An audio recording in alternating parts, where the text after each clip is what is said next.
I'm setting off on the greatest journey of my life. Let's do this! To travel around the globe by train. No idea what platform we're going from.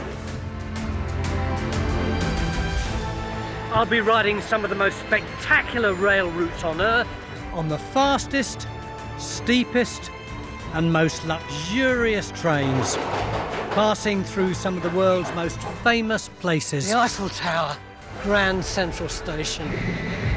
There it is, Mount Fuji. And beyond, to parts of the planet I never knew existed. We're totally isolated. To immerse myself. This isn't for anything. This is just what people do on a Sunday.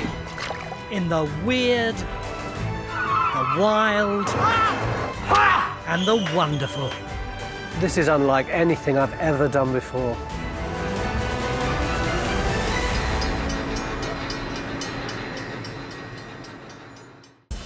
After a marathon flight, I've made it to the land down under, Australia. I'm in Sydney, the starting point for the XPT long-distance train, which is going to take me nearly 600 miles north. And quite frankly, if you've got a TV production company paying for your railway tickets in a country as big as Australia, you're going to want to see something a bit different, aren't you? Which is why I'm going to head off the beaten track and meet real Aussies on their own turf. This really is an insanely big country, so I'm not mucking about. I'll blast up the east coast quickly and efficiently, then dart inland to the Aussie bush before hurtling all the way up to the reef in the far north. So I've got no time to waste in Sydney, but before my epic journey, there's a view I want you to see. Look at that. I lived and worked in Sydney for a while, and it's always held a special place in my heart. Never fails to take your breath away. It's only by air you can really take in the complexity of its shape, how the water and the city constantly interact. It really is one of the most beautiful cities in the world, especially from the air. Well, Tony, we're just heading out through Sydney Heads now. So have you seen that beach there? That's Bondi. Can you see some white blocks of flat? Yeah. I lived in for about 3 months, just overlooking the sand and the sea. It was a hell of a life. I know Sydney pretty well, but the vast majority of Australia is still a mystery to me. And to get to the remote places I've always wanted to visit, I've got to cover a hell of a lot of miles quickly. So I'm hitting the rails. I'm getting on the XPT, which will take me on the first leg of a 2-part 18-hour trip. I want to go and check out small town Australia. So I'm heading north from New South Wales to Queensland.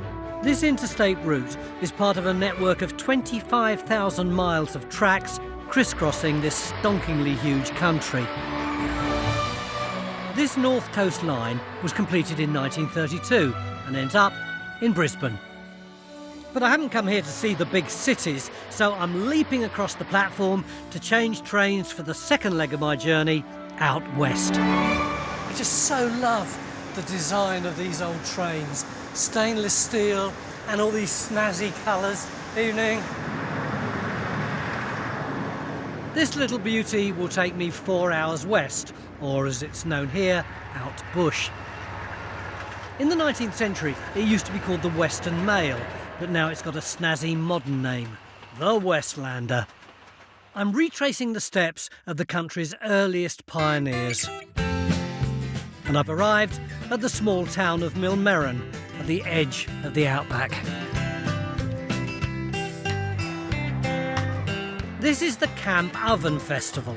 It's a 2-day event dedicated to the celebration of a cast iron cooking pot. This is a bit like 5,000 people having a festival in Maidstone, Kent to celebrate the frying pan.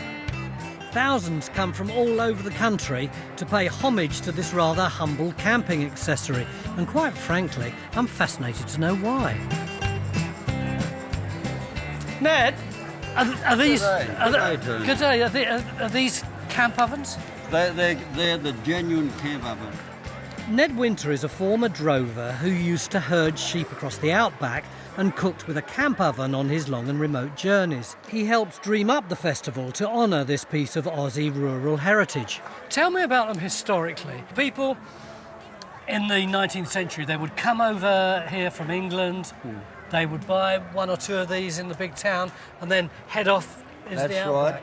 Right. So these were pretty important, weren't they? Oh, they were important. This was their only way of cooking that food, you know. What sort of things did people used to cook in them? Well, you could cook a beautiful roast dinner, a curry, a stew, your dampers, well, practically everything. To experience bush life to the full, Ned's getting me cooking. And I'm starting with a traditional Aussie bush bread called a damper. The main thing is the correct measurements. You're just tipping it in, mate. That's the right amount. And the salt, Yeah. correct measurements. Mix the flour in, Go on, I'll the do salt in. Yeah, you do it well. Yep. Now, I'm going to ask one of these blokes here, why would I use this hand to mix the damper? Let's ask the sound guy. Ed, come here. It's got nothing to do with the hand you use when you go to the toilet, has it? No, no. That There's says another more reason. about you than it does about the question. So Again? what's the answer? I'm right-handed. Oh. To finish the damper, Ned adds water, and then it goes into the camp oven. Lid goes on. And in a TV 25 minutes later... Oh, look at that! That's not bad, is it? Looks all right to me. Yeah. That, It's not quite... that is the fair dinkum Aussie damper. With my damper so lovingly made, is it time to eat it? No, it's not. This is the Outback.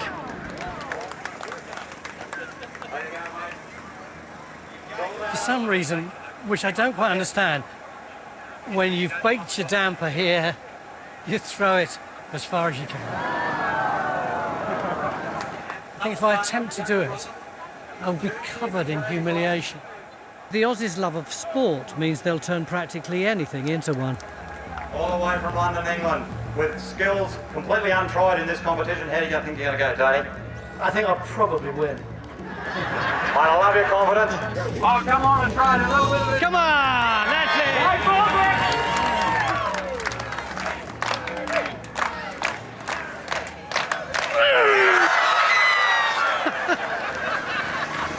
Gentlemen, I regret to tell you that the set castles will no longer be functioning for the rest of the festival. Someone's just put a hole through it. People come from all over Australia to this event. It's run by locals and the profits go to local organisations. And of course it's keeping local traditions alive.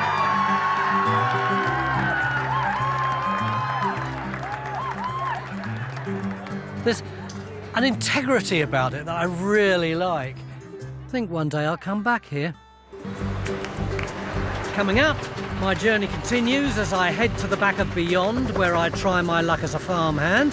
Wait, not so far, not so far! Walk in the footsteps of dinosaurs. That's a massive footprint. And relax Outback style.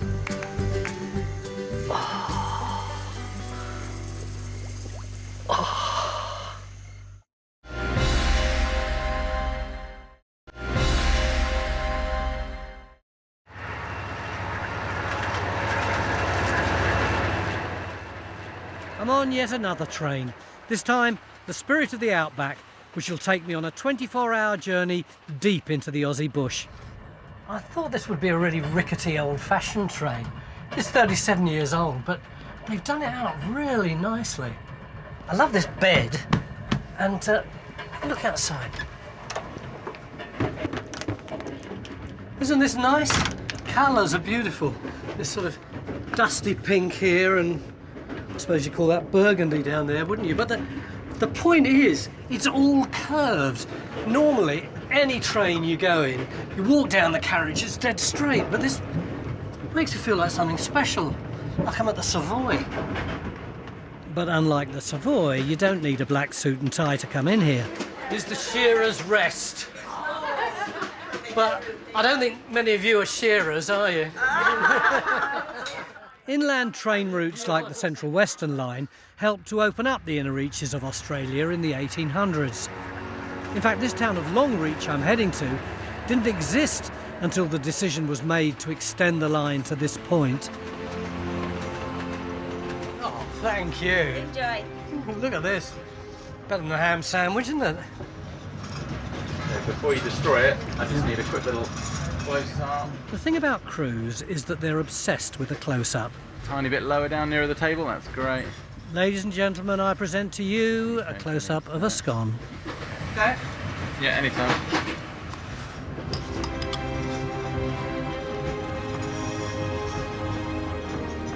Inhospitable landscape, total flipping luxury.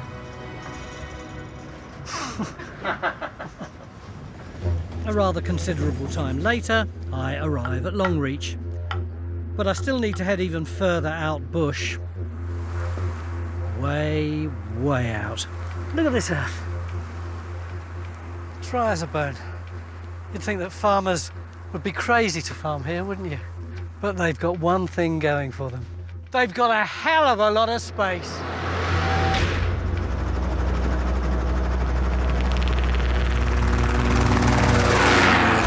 At 15,000 acres, Shandon Vale Farm definitely has space to spare.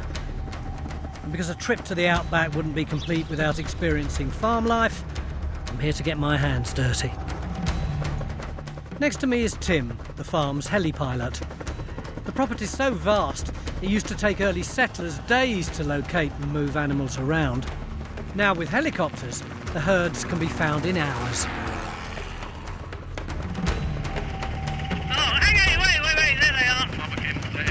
Camels were introduced to Australia in the 1840s to help explore Australia's red centre. There are now over 1 million running wild. How do you muster them? Well, you just got to get them all together and, move them. Well, ask an Aussie a silly question, I suppose. The camels are used to organically control weeds so the farm doesn't spray pesticide. And every 6 weeks, they need to be moved to a different paddock, which on a farm this size is an epic task. So we're joined by the farm owner Dion, and with a bike, buggy and heli, we get to work. Right, let's see if we can get around a bit. The wild camel population has become so large that Australia now exports its camels to Saudi Arabia. Wait, not so far, not so far. Wait, come on, sunshine, come on.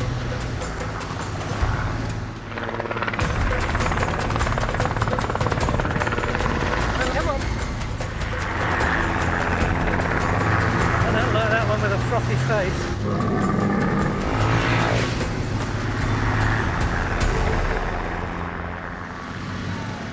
Oh, that was really exhilarating. I actually felt that quite a lot of the time I actually got control of the herd. I'm working with the helicopter and the bike as well. I like that. This place is. There's a lot of property, isn't it? Oh, there's enough room to move, yeah. Can't hear your neighbour pissing on the tree next door. No. So it's just you and your wife? Yeah, it's been lane, yeah. Yep. Do you ever get lonely? No, not nowadays.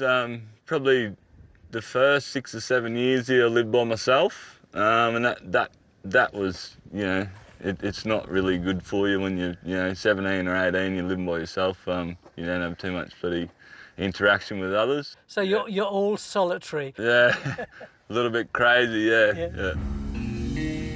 This famously dry country is currently even drier, as it experiences one of the worst droughts in its history.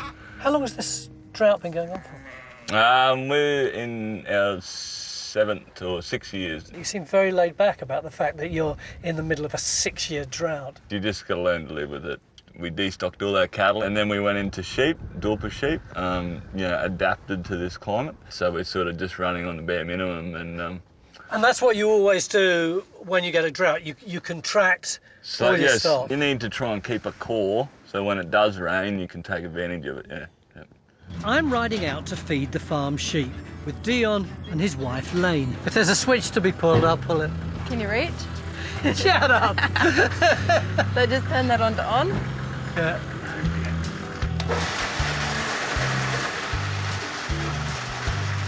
drought means the land can't currently produce enough grazing grass, so the sheep need to feed twice daily. So you just walk along, make sure no one gets run over. And it's not just around Longreach that's feeling the drought.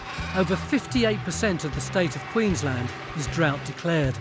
It's very, very dusty, but really the most important thing is to jog along by the side of the little old truck, because some of the sheep are so daft that they would go under and get squashed, but none of them did, so job well done. Oh, this is nice. I can't tell you how far away from everywhere else this place is. Had to drive mile after mile after mile down dusty roads. But this is cute alert. Ready? Come on. Come on. Look at that. Aren't you gorgeous? You can sit down for me. Sit down for me. There's a good girl. This joey has lost its mother and is being hand-raised by Dion and Lane. I don't know if this will work, but... Hey, do you want to go back in? Sweetheart, sweetheart, this way. Come on, don't eat the salmon. Don't eat the salmon. Here you go. Come on. Here's your home. Yeah. I can't put this leg away. There you are. I'll put you back now. It was worth travelling around the world just to do that. Say goodbye. After a day experiencing working farm life, Dion's arranged for me to end my day in true Aussie style with a cold glass of beer.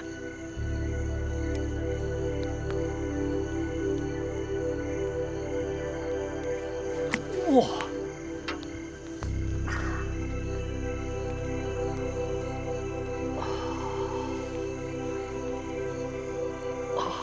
And a view that really can't be beaten.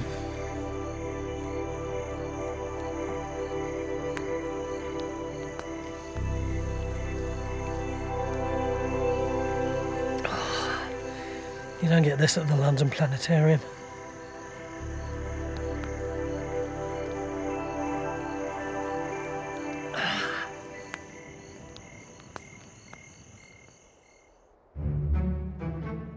Because this whole area is so unbelievably vast, I'm cheating a bit. I'm leaving the railway track and I'm getting onto this dirt track and a 4x4. I'm heading further north, above the Tropic of Capricorn, to Winton. This place is so bleak, so flat, so uninspiring. When you're driving through it, it just does your head in. You would never think that in a place like this you'd find something which could completely turn our whole understanding of prehistory Australia on its head. But that's precisely what happened to Dave. Dave! Farmer Dave Elliott's life changed when he discovered a rather special bone. That's a heck of a bone, isn't it? That is a heck of a bone. It's your pride and joy, isn't it? It's a toe. Yep, it's just a little toe. A little toe from a... Off a sauropod dinosaur. Yeah, sauropod. one of the small toes on his back foot. How did you know straight away that that was a dinosaur bone? Driving along with the bike, going pretty fast, and went to dodge a pile of rocks. And I just looked and said, I'll just duck back and have a look at that. And I found lots of pieces of bits of dinosaurs, but I never found one that was a new species that was a really significant dinosaur. And in 2005, I found this. Did you say that it's a new species? It is. It was described in 2008. It's named Savanosaurus elliotorum. Elliotorum. Yeah, there well you go. done, mate. Not many people have a dinosaur named after them. It loosely translates to the Elliot family's lizard of the grasslands. And Dave's bone isn't the only evidence of sauropod activity unearthed in the Winton area. What, there? That's a massive footprint, like an enormous camel. That's the front foot of a sauropod. When they put their front foot down, they drive it forward. And see the big bowls? Yeah. So this would have been mud, yeah. During the late Cretaceous period, this whole area was rainforest. And these trackways were formed when sauropods, huge plant-eating dinosaurs, walked through soft sediment, leaving an impression, which over millions of years hardened into rock. This is absolutely massive, isn't That's it? 900 millimetres long. And they're going in And this they're walking direction. that way. So you're looking at 3.3 metres Yeah. stride. How big do you reckon these boys would have been? This bloke here would have been 18 metres long. The earth would have shaken, wouldn't it? Vroom. The sauropods roamed these lands 100 million years ago. Just a minute, just a minute. Are these here? Yep. Are these little footprints They're too? little chicken-sized dinosaurs. Yeah, see, They're not little three versions types. of this Little one. three. They're a different sort. different sorts, yeah. How many different kinds of dinosaur? 3. There's the little chicken-sized coelurosaurs, little meat eaters. There's the ornithopods, which are a bit bigger, so like smaller than emu, but that's under the plain turkey. And then you've got the size of the sauropods. And is it usual to see all 3 kinds of dinosaurs going along together? It's very, very rare actually to see all 3 sorts of tracks together in the same trackway, and we have got them on this site. So you found something really unusual. Well, looks like we have.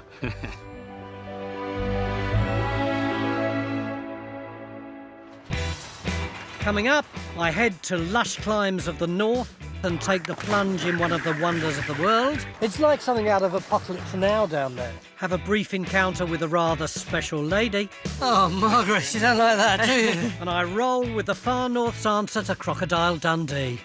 Oh man, I can see it. Really? It's a Big big one. one. My goodness me. Here's your chance to win £5,000 towards a railway adventure of your own. That's right, we're giving you the chance to win £5,000, which you could use for the train journey of a lifetime. Perhaps you'll take inspiration from this series and head to Queensland in Australia to ride the Kuranda Scenic Rail, travel up to 200 miles per hour on a bullet train in Japan, or take the California Zephyr across America. Whatever you could use £5,000 for, this is your chance to win. So to enter, text WORLD to 65555 or post your name and phone number to World PO Box 7557 Derby DE1 0NP. Texts cost £2 plus 1 message at standard network rate. Lines close at midday on the date shown on screen and 3 working days later for postal entries. For rules, go to channel5.com/win. Good luck.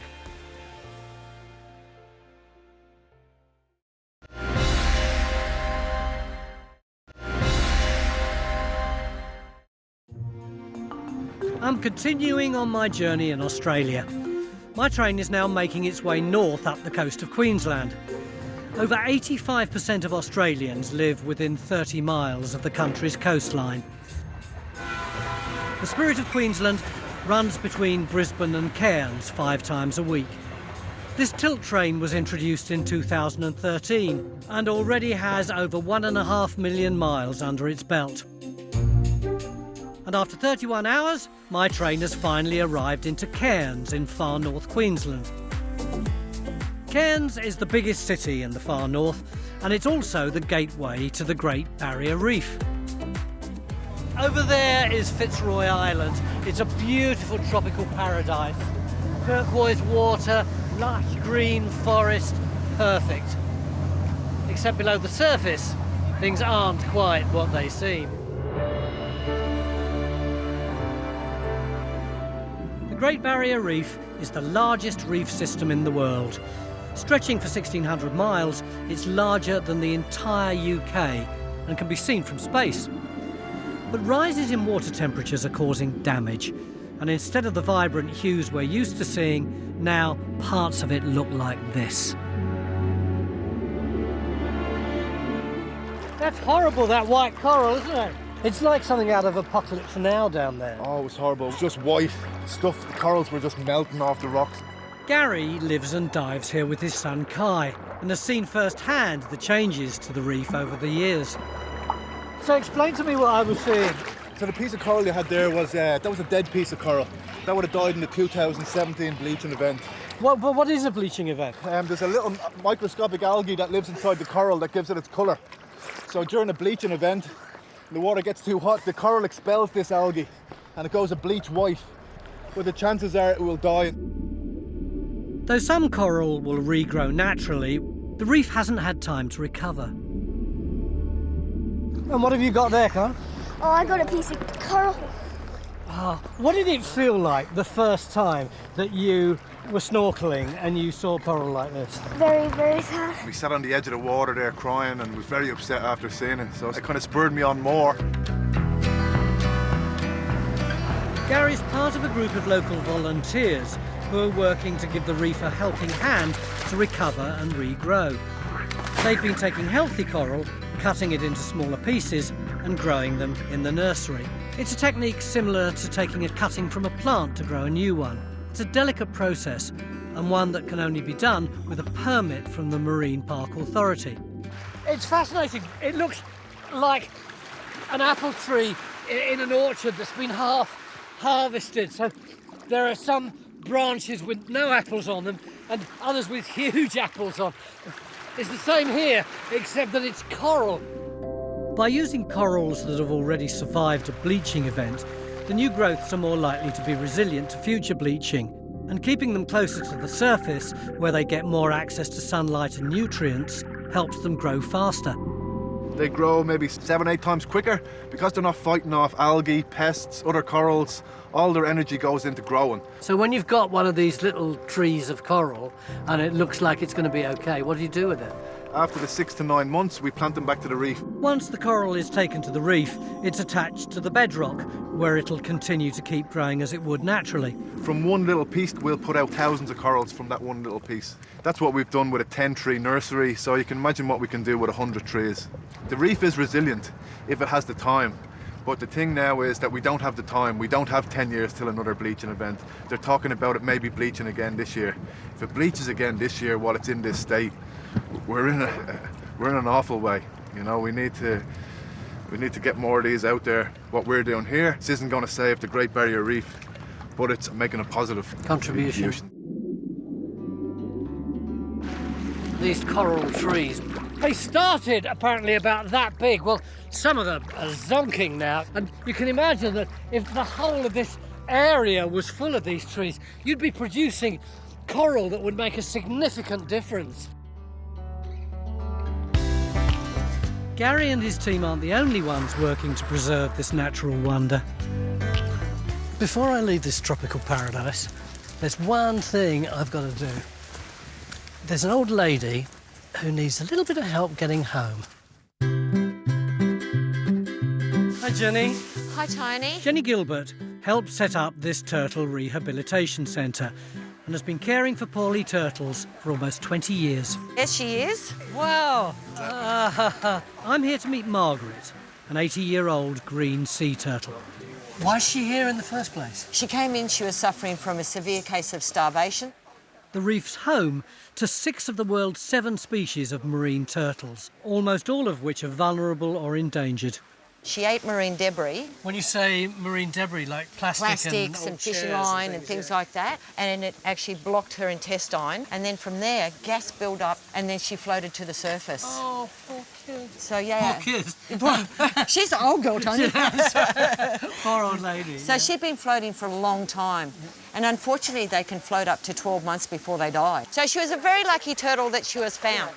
After 3 years in the centre, Margaret's now made a full recovery, and it's time for her to leave. All right, let's do it. Wow! Such a weight, isn't it? She is. Oh, Margaret, you don't like that, do you? She's been fitted with a tracker, so the rescue centre can keep an eye on her progress back in the wild. Which way are we going, mate? This way. Oh, yeah, there's the sea, isn't it? Oh, God! You all right, mate? Yeah, it's hard on the broken coral. Here. Ready? On the other side, Tony, to take this up. Okay. All right, old lady. Come on. Come on.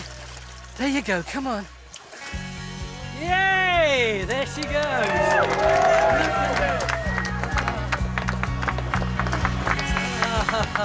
She's speeding up, look! She's really going for it.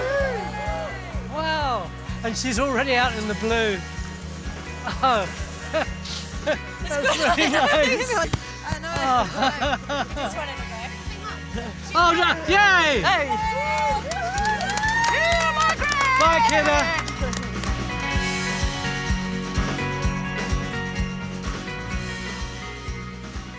Margaret's happily on her way. And as night falls in Cairns, we're confronted with a very different sort of wildlife. Come on then, lads. So it's in here. Yeah.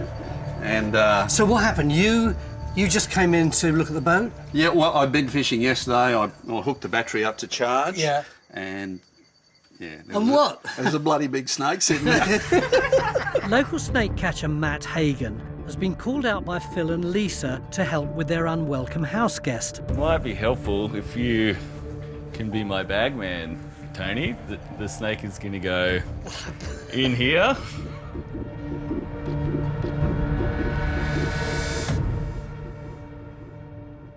Under that front hatch, Matt. Oh man, I can see it. I can see it. Can you, Sam? Can you see it? There are 170 different kinds of snake in Australia. Its head isn't S-ing up straight away, so it's not really in a strike position. Matt handles any and all snakes, and Australia has 17 of the 20 most venomous in the world.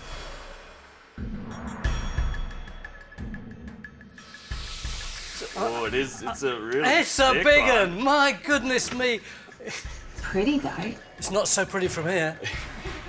Oh, shouldn't you be worried more about its head? Yeah, I'm trying Whoa, to be God, as he's coming towards kind to it as I can. That's a pretty decent sized carpet python to be living in your boat. Luckily, this guy is a python, so not venomous. But it could still give Matt or me a mighty big bite. Oh. His tongue popped out again. Feels like I'm frying a very heavy pancake. Feeling down there, it may be getting ready to lay some eggs. Do you think that's why she might have found this nice little place to tuck away? Very possibly. You could have had lots more snakes. Whole family, that would be wonderful. It's ridiculous. It's all so domestic here. You've got a nice little washing machine and the freezer and everything and a fucking great python. It's a lovely garden. After driving out of town, Matt must now delicately try and return the snake to the wild. Oh, she's a heavy girl, isn't she? What do you do when you're not catching snakes? I spend the daytime farming crocodiles. It's a nice, easy life. That's right. That'll do. Okay. It's a tricky process because Matt can't see where the snake's positioned in the bag. Step away from this a bit, I think. We've driven up a long, windy road to the top of this hill. You can probably see the lights of Cairns over there, but here is the beginning of the tropical rainforest, so we're going to free her in there. Come on. Sorry to mess you about. Oh! She is so beautiful, isn't she? She is. So hopefully she can lay her eggs in the rainforest instead of the bow of the boat. There. Should go home. Job done. Yeah. Time for a beer.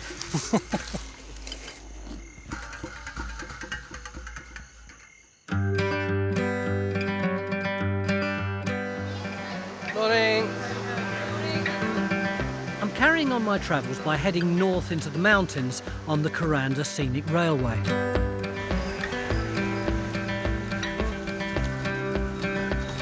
It might not have the prettiest starting point, but apparently where we're going is something else.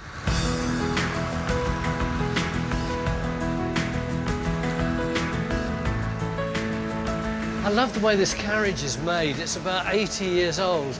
And look at the way the seats are configured. It reminds me of my mum's lounge at Christmas when all the chairs were brought in for the uncles and aunties. And the fabric is lovely. Look at that.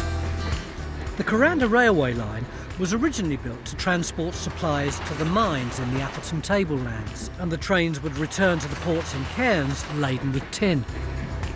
Horseshoe Bend, this is called. It's fairly obvious why. And it was the building of this transport link that led to Cairns becoming the largest town in the far north. This railway was built at the end of the 19th century. It was a massive engineering project. 37 bridges, 15 tunnels. took 5 years to build. When it was finished, the freight line also began taking passengers and quickly gained a reputation for its stunning views. It's remained a tourist train ever since. Oh, wow, isn't this incredible? Coming up, I get a welcome unlike any I've experienced before. Test my spear skills in the Daintree. Hey, boy, you're dead! And learn some local survival techniques. Lemon, lime. Just tastes like ants' bum to me. Would you like to travel the world by train? Well, here's your chance to win a £5,000 cash prize, which could take you on an epic train journey of your own. So to enter, text WORLD to 65555. Or post your name and phone number to World PO Box 7557, Derby DE1 0NP. For rules, go to channel5.com/win. Good luck.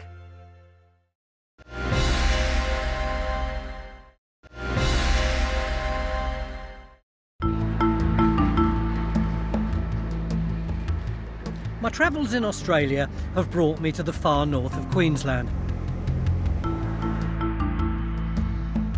Bit of planting like this at Birmingham New Street wouldn't go amiss, would it?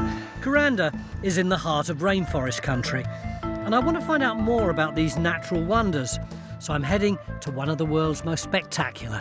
I'm in the Daintree National Park. Apparently, there are more different species in 100 square metres of this park than there are in the whole of North America. It's pretty amazing, isn't it? And I'm going to meet a man who knows all about this forest. Juan, hi mate. Hey Tony, how are you today, mate? Okay. That's one heck of a tree, isn't it? Yeah, we call it Jarangal. This is a special place that the tree is there, home to spirits, to ghosts. To ghosts? To ghosts. So yeah, our people, you know, if they spiritual healers were doing any spiritual work, they'd come to the old people around these big trees and talk to the old people. Juan lives in the rainforest and is part of the Gugu Yilanji mob, the traditional custodians of this area. And why have you got all this bark here? I'm going to give you a little traditional welcome to country here. And this is to clear any bad sort of energy that's following you around. All the city rubbish. That's right. That I carry about inside me. That's right. I see you've got an ancient indigenous cigarette lighter there. That's it, mate. Yeah, this is the way to go. Saves a whole lot of time. The smoke is good to breathe in. It's clear any bad energy. Yora mari mari. Garera yunda webo bubung gare. Gari bombe bunga. The Welcome to Country ceremony gets performed when you enter traditional land. It's quite nice, this sort of ceremony, isn't it? It does make you feel that it's a special thing to do. Well, it is a special thing. It's quite important, you know. Yeah. It's always a good thing to do, just to, you know, be respectful to the spirits of land. The visitor vows to respect the land and inhabitants, while the traditional custodians honour and protect you on your visit. So the whole crew's got to do it too, right? Yeah.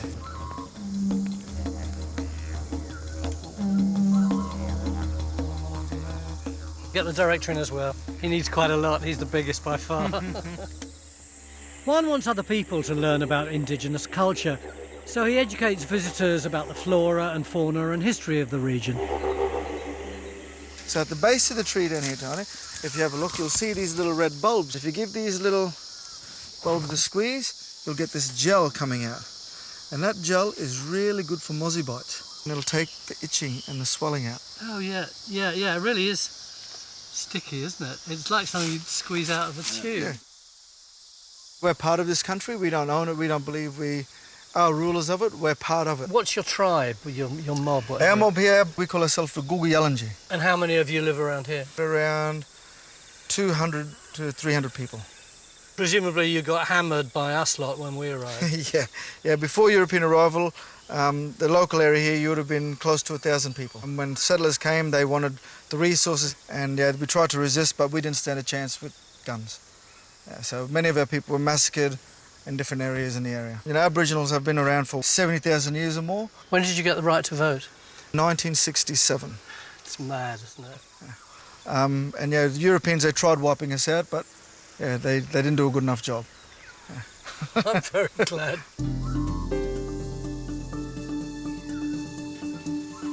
What's this one here? Yeah, this is called a cassowary plum. Racist? No, this is a nerve toxin. will burn out your nervous system. It's a very attractive colour, isn't it? That's right. Looks edible, but yeah, I wouldn't go chewing on that thing.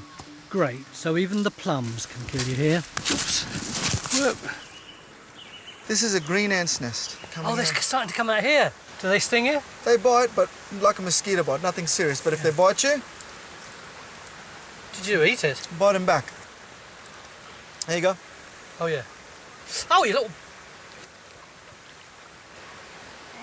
It's bitter, isn't it? Full of vitamin C. Lemon. Lime. Just tastes like ants' bums. And then here we are, Jingalmu, the beautiful Mossman River. I know it's beautiful and quiet and unspoiled. Whose children are those? Yeah, they're my little kids there, and my better half. And you know, my kids have grown up with me working on country, so if I can teach them, you know, the stories and the lore and how to look after the place, so they have the knowledge to look after their kids and other generations as well. Oh, it's cold. Ah, it's refreshing. It's a great girl. Are you going in too? It's too cold.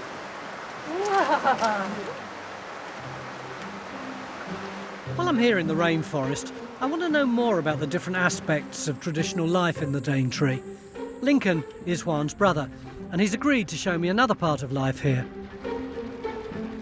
Lincoln! How you doing, mate? How are you? All right. So what is it we're going to have to do? All right, well, we're going to take you out and show you how to hopefully catch something here. Lincoln and I are spearfishing for dinner. All right, I'll get you out, we'll start working. Just poke anything you're not sure of. Sage advice I plan on following. But at the moment, I can't see anything at all.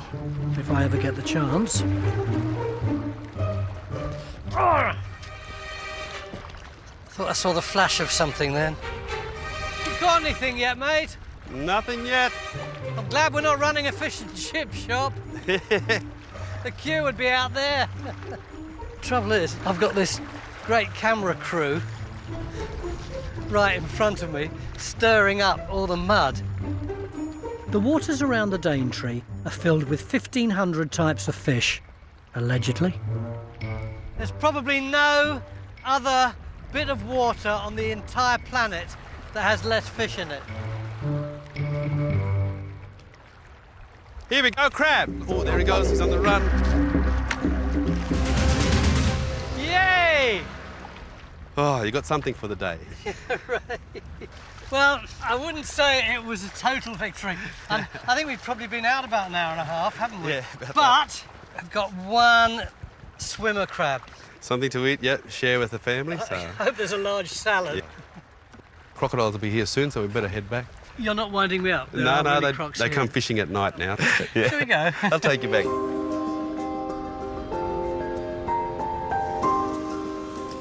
It's changed colour already, isn't it? Yeah, we don't muck around. Oh, great. Thank you, mate. One ready for you. Oh, that's lovely. Oh, I like this bit. It's my favourite. Oh, that's great. The great thing about this country being so big is that you've got the reef and the rainforest and the rivers and the mountains and the outback. But for me, it's all held together by the Australians. This straight-talking, practical, very funny, very ironic, very matey people. Good on you, Australia.